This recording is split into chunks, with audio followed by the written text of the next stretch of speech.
Well, it's been a couple years since the last time I made a video on this truck.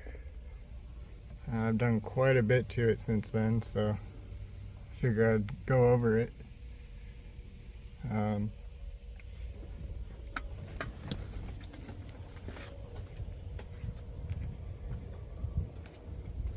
Do a little walk around of it since it looks a little different.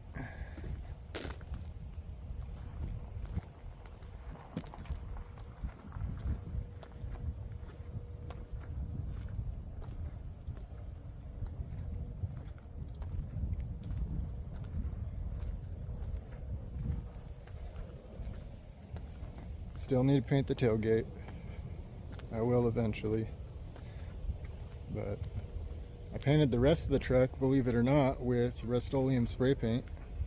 And then I used Spray Max 2K Clear. There's a little spot where you can see a tape mark actually. It's not perfect, but it really does look nice. And you can't beat it for the money. It's a lot of work. I probably wouldn't do it again. But it sure does look decent for the money I put into it.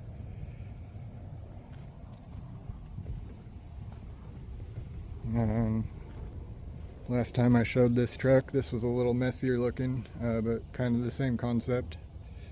I did cut a hole in the bed of the floor of the bed actually, to be able to mount the tank a little lower. And then I relocated my battery to, well, in here.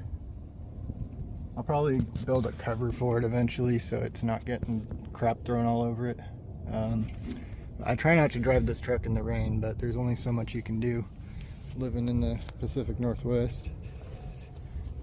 And then I got my access there.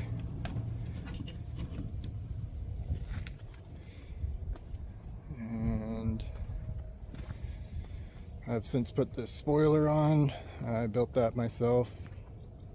It's just a chunk of aluminum, and then got some splitter struts and some nut certs and made it happen. The rear suspension has been completely gone over since the last time I made a video on this truck.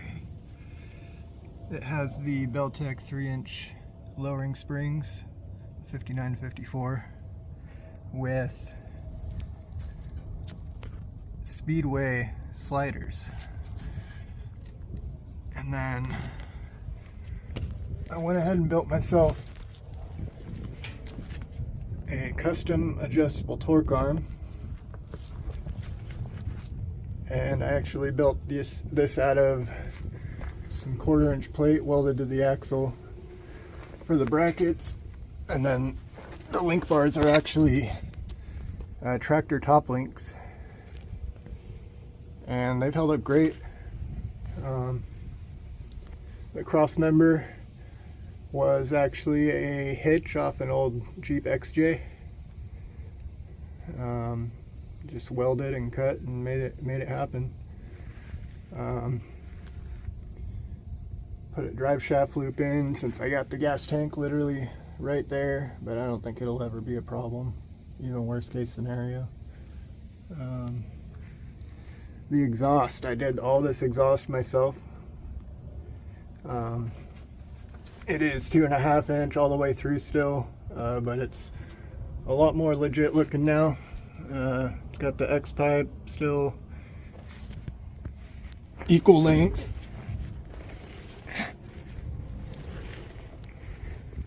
And I got it going to single chamber mufflers, dual exit tips. And it sounds pretty good for a little mild 5.3. See if I can't start her up for you.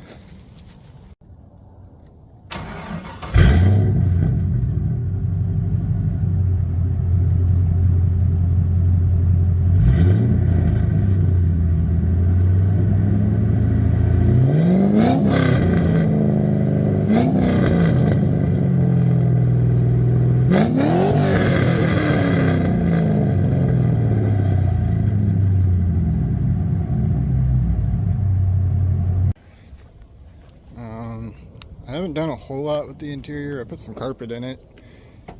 Put a Cavalier steering wheel, which I really like. It was like a early to mid 80s Cavalier. I cleaned it up a little bit here and there. Put some bucket seats in from my old Blazer. Still need to find some armrests for my door panels and get some clips so I can put my damn window cranks on. But I did replace all of the weather stripping, every last bit, and every part of the truck has new weather stripping.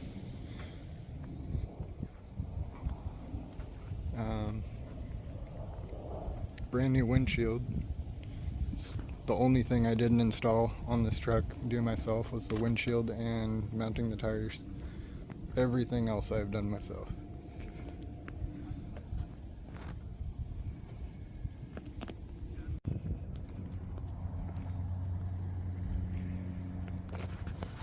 So I actually built this truck to handle like a sports car. It has a lot done to the suspension. But it's nothing real crazy. No coilovers.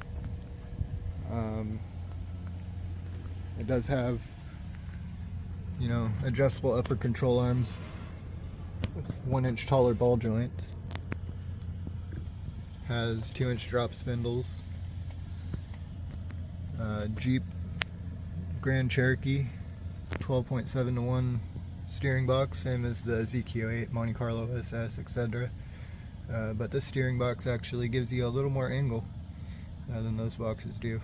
A little more steering angle. So, and then let's take a look under here. So underneath we have factory lower control arms. They have ProForge 1/2-inch taller lower ball joints. There's the 2-inch drop spindles. We have polyurethane bushings. We have Moog 5664 coil springs. They're actually no longer available, but there are a lot of similar ones. They're somewhere between 700 and 750 pound rate, but it worked really well with the Iron LM7, and the front of the truck is stiff but compliant still, and it actually rides really decent. I do have the 33mm sway bar with poly bushings. I had to actually upgrade the hardware on it because it ripped through before. It has Ford F-150 sway bar end links, which utilize a ball joint on one end, and that just really smoothens the operation and actually increases the effective sway bar rate. And then we have all ProForge steering gear. Every single steering and suspension part has been replaced and or upgraded. We have Trans Am WS6 wheels, 17x9, with T55 4017 Armstrong Blue Track Race tires from TireStreets.com. Really happy with these tires, actually. I don't have a lot of experience with high performance tires, but the amount of difference I noticed, like how much these tires complemented the suspension upgrades, it's actually insane. This thing is on Corvette level handling, like C5 Corvette. I think it would hang with one. It handles ridiculously well. It also has Beltec 3-inch drop leaf springs, believe it or not, with sliders, speedway sliders to replace the shackles. There's a lot of benefits to sliders. Actually, it smoothens the whole operation of the suspension. It makes it ride better. It stiffens up the side-to-side movement of the axle, kind of like a panhard bar would. Not quite as tight as one would, but it's a lot better than shackles. It also makes a spring pack like this, which is progressive, multiple leaves, act more like a constant rate spring. And this really shines when you're near the limit. It's really communicative. It tends to oversteer, but it's so controllable and you can always predict it, and it's just really fun to drive. We have QA1 single adjustable shocks. These are actually for a G body, but they work perfect with the 3-inch drop springs. It's perfect length. We have a homemade torque arm that I built out of some tractor top links. Some 1/4-inch plate and a Jeep XJ hitch as the cross member for it, and that goes to just in between the cab and bed. And that was probably the single biggest thing I did to this truck, was that torque arm. It completely changed the truck. Not that all the other suspension modifications don't add up, but that really made the truck a lot more fun to drive. You can literally steer the thing with the throttle because of that torque arm. There's not a whole lot more I'm going to do to the rear. I am going to put a panhard bar in eventually. Maybe a Watts link one day, but it's just a lot of work to fabricate that. The rear end is a stock 7.5 from a 88 4-wheel drive S10 Blazer. I went with a 4-wheel drive rear end just because then I don't have to use the 2-inch spacers with these wheels anymore. And now I just have spacers in the front. Another future mod is I'm going to relocate this front leaf spring mount. Probably move it up maybe 2 inches. That'd probably be about as much as I would need. What that'll do is it'll actually lower it a little bit more, and it will improve the suspension geometry. You see how this is how S10s are. You see how much higher that back mount is, and see how much of an angle that spring's at.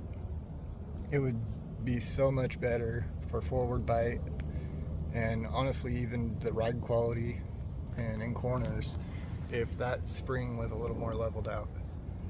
It would make all the difference. It would work so well with the torque arm, with the sliders, everything. So then let's talk about my alignment settings. They're pretty aggressive.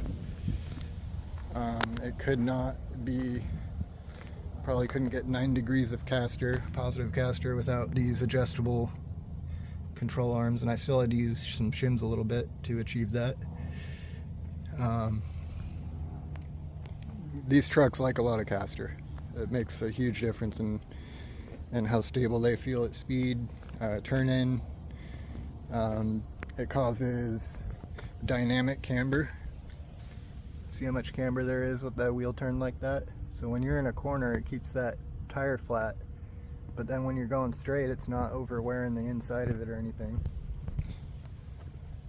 And I do have 2.5 degrees of static camber, and then 1/16 of an inch toe in.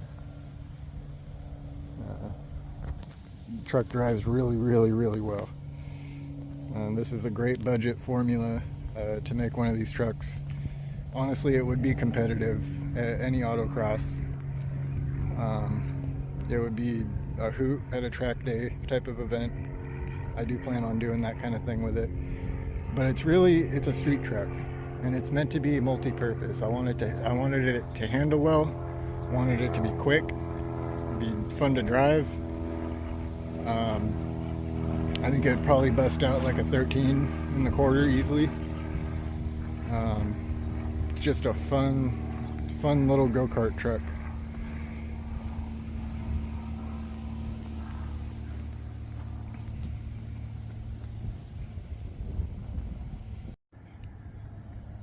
So here's how the engine bay looks now.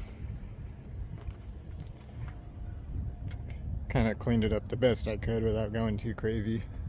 but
so let's take a second to take one last look under here.